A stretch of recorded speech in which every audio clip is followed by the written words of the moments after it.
კიდევ ერთხელ მოგესალმებით მეგობრებო, მინდა წარმოგიდგინოთ საკმაოდ კარგი ხარისხის თორქიის screwdriver, რასაც ეძახიან ინგლისურად, დინამომეტრი. ძალიან მნიშვნელოვანი მოწყობილობა, ესე რომ ვთქვათ რა, დინამომეტრი, რომელიც ზომავს წნევას, თუ რა წლივით უნდა დაუჭიროთ ოპტიკურ სამიზნეებზე რინგები, ძირითადი ბაზები, პიკატინის რელსები, კოლიმატორები.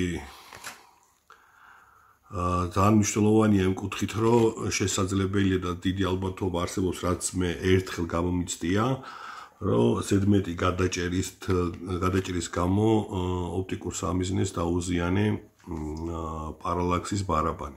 Vector Optics არის საკმაოდ კარგი ხარისხია, სუსტი არის, უტყუარია. დატესტილი მაქვს.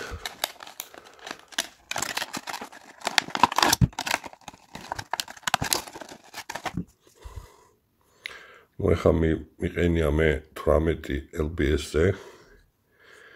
აქ შეგიძლიათ მე დაარეგულიროთ წნევა, რამდენზე გინდათ რომ დაუჭიროთ. ესე ამოწევთ. ჩამოვიდა ქვემოთ.